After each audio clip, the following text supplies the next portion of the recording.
بن سکتا، وہ ابدی رہتا ہے اور مخلوقی رہتا ہے۔ اور پھر اللہ وحدہ لا شریک نے بتایا کہ یہ تمہارا بچہ بھی بڑی بزرگی اور فضیلت والا ہوگا، اور پھر بتا دیا اللہ وحدہ لا شریک نے کہ بھی بچپن بھی ہوگا اور اس کی جوانی اور ادھیڑ عمری بھی ہوگی، اور مسیح اور عیسیٰ ابن مریم اس کے نام ہوں گے، تخلص ہوں گے، لقب ہوں گے اور کنیت ہوگی۔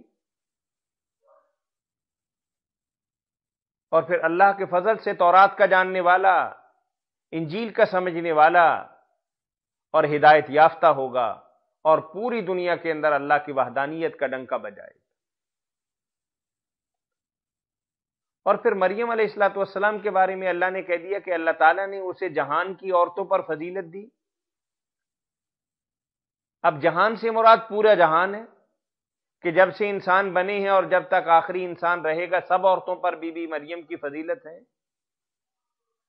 یا اپنے زمانے کے عورتوں پر اللہ نے مریم علیہ الصلوۃ والسلام کو یہ فضیلت بخشی تھی؟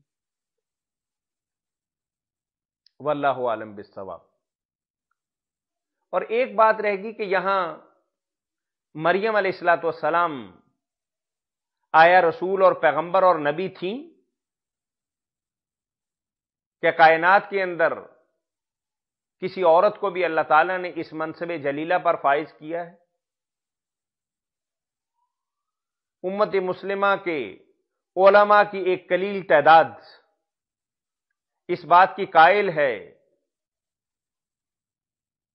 کہ حضرت سارہ، حضرت ہاجرہ، حضرت مریم اور آسیہ زوجہ فرعون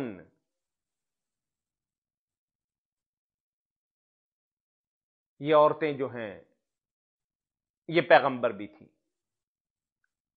اور یہ بات امام قرطبی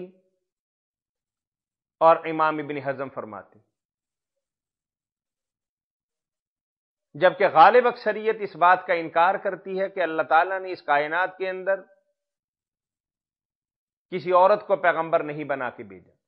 بہرحال یہ عورتیں جن کا ہم نے ذکر کیا ہے، احادیث مبارکہ کے اندر ان کی بہت زیادہ عظمت کا اور بڑائی کا اظہار ہوا ہے۔ بخاری کی روایت کے اندر اللہ کے نبی صلی اللہ علیہ وسلم کا فرمان ہے کہ مرد تو بہت ہی باکمال دیکھے گئے ہیں، لیکن عورتوں میں باکمال جو ہیں وہ بی بی مریم اور بی بی آسیہ ہیں، اور عائشہ کی فضیلت تو بالکل ایسی ہے جیسے کھانوں پر سرید کی فضیلت ہے۔ اور ایک حدیث مبارکہ کے اندر آتا ہے، حضرت خدیجہ کا لفظ بھی آتا ہے، اور ایک کے اندر فاطمہ بنت محمد صلی اللہ علیہ وسلم کا ذکر مبارک بھی آتا ہے،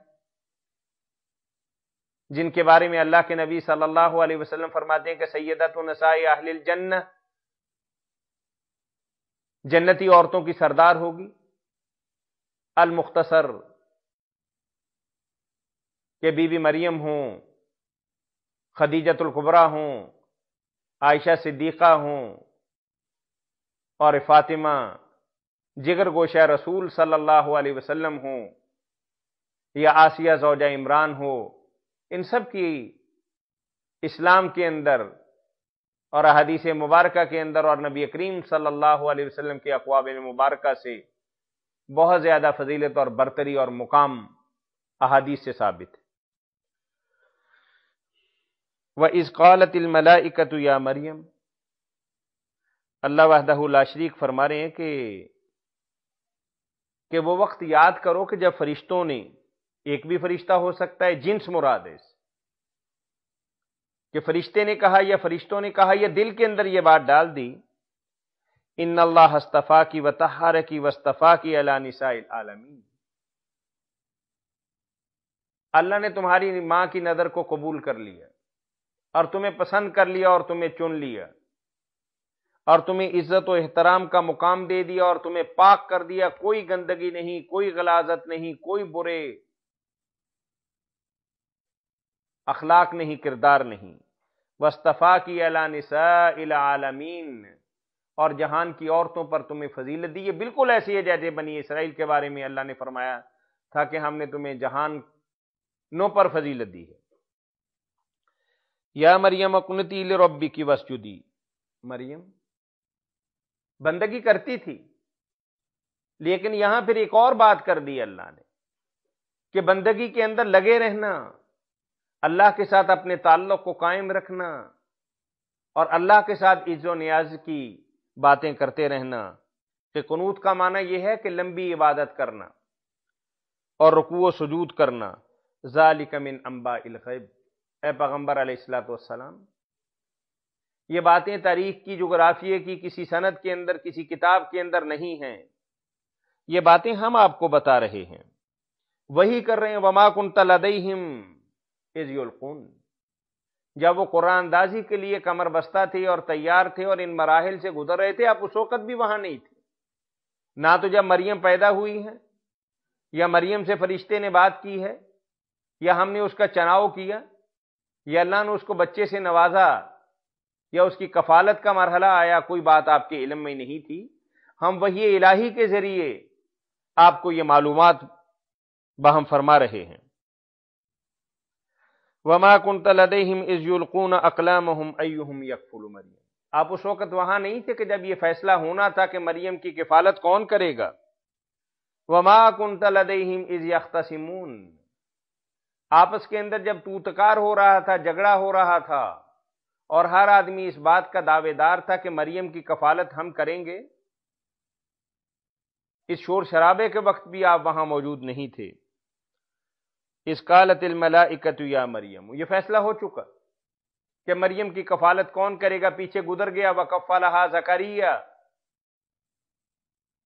کہ زکریا علیہ الصلوۃ والسلام کو یہ شرف حاصل ہوا کہ بی بی مریم کی وہ کفالت کریں. اب پھر نئی بات کی طرف کہ اس وقت کو یاد کرو کہ جب فرشتوں نے براہ راست کہا یا دل کے اندر بات ڈالی یا فرشتے نے بات کہی. ان اللہ یبشرک بکلمۃ من، اللہ ایک کلمہ کن کی تمہیں خوشخبری سنا رہے ہیں. یبشرک، خوشخبری دے رہے ہیں، نوید سنا رہے ہیں. اس کا نام مسیح ہوگا، عیسیٰ بھی اس کا نام ہوگا، اور ابن مریم بھی وہ ہوگا. وجیہن فی الدنیا، بڑے ہی مرتبے والا، عزت والا، احترام والا اور وقار والا ہوگا. وجیہن یعنی باری برکم شخصیت، دنیا میں بھی آخرت میں بھی، مقربین میں سے بھی ہوگا، بڑے درجے والا ہوگا. وَيُكَلِّمُ النَّاسَ فِي الْمَهْدِ وَكَهْلًا وَمِنَ الصَّالِحِينَ. اگر اللہ یہاں یہی بات کہتے کہ بچپنے کے اندر بات کرے گا تو بی بی مریم کا دل ڈاواں ڈول ہو جاتا کہ ہائے میرا بچہ میری آنکھوں کے سامنے کیا جوان نہیں ہوگا، کیا بڑا نہیں ہوگا. لیکن اللہ نے یہاں ہر بات بتا دی کہ بھئی دیکھو، بچپن کے اندر بھی بات کرے گا اور بڑھاپے کے اندر بھی، یعنی بڑی عمر کے اندر بھی. وَمِنَ الصَّالِحِينَ، اور نیکوکاروں میں سے بھی ہوگا. قالت ربی انا یکون لی ولد، فوراً بی بی یہ خوشخبری سن کر کہتی ہے کہ میرے، سوچو تم کہہ رہے ہو، انا یکون لی ولد، میرے بچہ ہوگا. ولم یمسسنی بشر، جائز ناجائز طریقے سے مجھے تو کبھی کسی مرد نے ہاتھ بھی نہیں لگایا. قال كذلك اللہ یخلق ما یشاء، تخلیق کا اختیار اللہ کے پاس ہے. اللہ ہی تخلیق کرنے والا، اللہ ہی پیدا کرنے والا، اللہ ہی بنانے والا اگر آدم کو بنا سکتا ہے تو کیا آج اللہ کے لیے بنانا اور زیادہ مشکل ہو گیا؟ اور کل تمہارے سامنے زکریا علیہ الصلوۃ والسلام کو ہم نے ایک بہت ہی عظیم فرزند سے نوازا. بظاہر اسباب ختم ہو چکے تھے، ظاہر شکل باقی تھی، لیکن اس میں مغز نہیں تھا، لیکن ہم نے پھر بھی بچہ دے دیا. ہم جو چاہتے ہیں کر سکتے ہیں. ہم اسباب کے، ذرائع کے اور وسائل کے محتاج نہیں ہیں. ذرائع اور اسباب اور ذرائع ہمارے ہی پیدا کردہ ہیں. ہمارا حکم کن کے ساتھ ہے، اور نون کی ادائیگی سے پہلے وہ چیز مارز وجود کے اندر آ جاتی ہے جس کا ہم ارادہ رکھتے ہیں. فَإِنَّمَا يَقُولُ لَهُ كُن فَيَكُونُ. ہمارا تو حکم جو ہے اس کی لامحالہ اطاعت ہونی ہے. ہم نے کہنا اور اس نے ہو جانا. وَيُعَلِّمُهُمُ الْكِتَابَ وَالْحِكْمَةَ.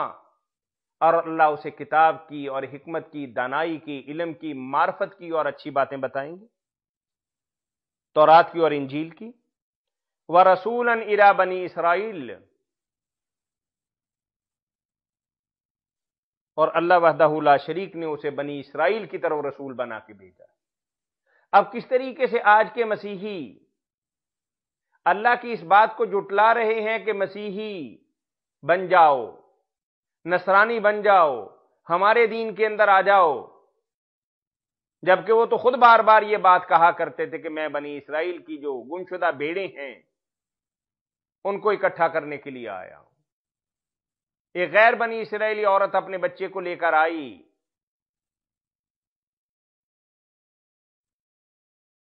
تو حضرت نے کہا کہ میں اپنے بچوں کی روٹی کسی اور کے سامنے نہیں ڈالوں گا. گویا کہ وہ خود یہ سمجھتے تھے کہ ان کی نبوت اور رسالت کی ایک لمیٹیشن ہے، حدود اور قیود ہیں، نہ وہ اسے متجاوز کر سکتے ہیں اور نہ ہی ان کے اختیار کے اندر ہے. اللہ نے بتا دیا کہ بنی اسرائیل کی طرف ہم نے اسے پیغمبر اور رسول بنا کے بھیجا تھا. انی قد جئتکم بآیہ من ربکم. میرے پاس اگر کچھ ہے تو میرے رب کی طرف سے وہ نشانیاں ہیں. میرا اپنا کوئی کمال نہیں ہے، میرا ذاتی کوئی فضل نہیں ہے، میری ذاتی کوئی حیثیت نہیں ہے، میرا ذاتی کوئی کمال نہیں ہے. جو اللہ تعالیٰ نے مجھے کچھ چیزیں عنایت کی ہیں ان کو ذرا سن لیجئے. انی اخلق لکم من الطین کہیۃ الطیر. مٹی کی مورتی بناتا ہوں. اخلق لکم، بناتا ہوں تمہارے لیے، من الطین، مٹی سے، کہیۃ الطیر، پرندوں کی شکلیں بناتا ہوں. فانفخ فیہ، پھونک مارتا ہوں، فیکون طیرا، پرندہ بن جاتا. یہ میرا علم ہے، یہ میری اپنی بات ہے. باذن اللہ فوراً اللہ کے سامنے جھک گیا اور کہہ دیا کہ دیکھو میری طرف کسی بات کو منسوب نہ کرنا، یہ اللہ وحدہ لا شریک ہی کا کمال اور اس کا فضل اور اس کی عنایت اور مہربانی ہے. اصل اختیار اللہ کا ہے. وَأُبْرِئُ الْأَكْمَحَ وَالْأَبْرَصَ. مادرزاد اندھا ہو یا سفید داغوں والا ہو، وَأُحْيِي الْمَوْتَى، اور میں تو مرے ہوئے پہ بھی ہاتھ رکھ دوں تو زندہ ہو جائے گا بِإِذْنِ اللہ. اور یہاں بھی یہی بات کہہ دی کہ دیکھو میرا کوئی کمال نہیں ہے، میری ذاتی کوئی صفت ثنا نہیں ہے، بلکہ یہ سارا فضل اور کرم اور مہربانی و عنایت میرے رب تعالیٰ کی ہے. بِإِذْنِ اللہ، اللہ اگر چاہے گا تو پھر یہ کام ہوگا. وَأُنَبِّئُكُم بِمَا تَأْكُلُونَ وَمَا تَدَّخِرُونَ فِي بُيُوتِكُمْ. اور میں تمہیں بتا سکتا ہوں تم نے آج کیا کھایا ہے، اور میں تمہیں اس بات سے بھی باخبر کر سکتا ہوں کہ آج تم نے اپنے گھر کے اندر کیا بچایا ہے. یعنی تمہارے پیٹ کے اندر کیا ہے اور تمہارے گھر کے اندر کیا ہے، یہ میں ہی بتانے والا ہوں. ان فی ذلک لآیہ، یہ جو کچھ میں تمہیں بتا رہا ہوں اس میں در حقیقت بہت بڑی نشانیاں ہیں، بڑے کمالات اور اعجازات ہیں. لکم ان کنتم مؤمنین، اگر تم اللہ کی بندگی کرنے والے اور اس کی اطاعت کرنے والے اور رب کو پروردگار ماننے والے ہو تو میرے ان کمالات کے اندر تمہارے لیے بے شمار نشانیاں کہ اگر میں کچھ کر سکتا ہوں تو یہ اللہ ہی کا فضل اور اس کا کلمہ ہے. تو اس کے ساتھ ہی ہم کل تک کے لیے اجازت چاہیں گے اور اس کو کنٹینیو کریں گے انشاءاللہ العزیز. وآخر دعوانا ان الحمد للہ رب العالمین.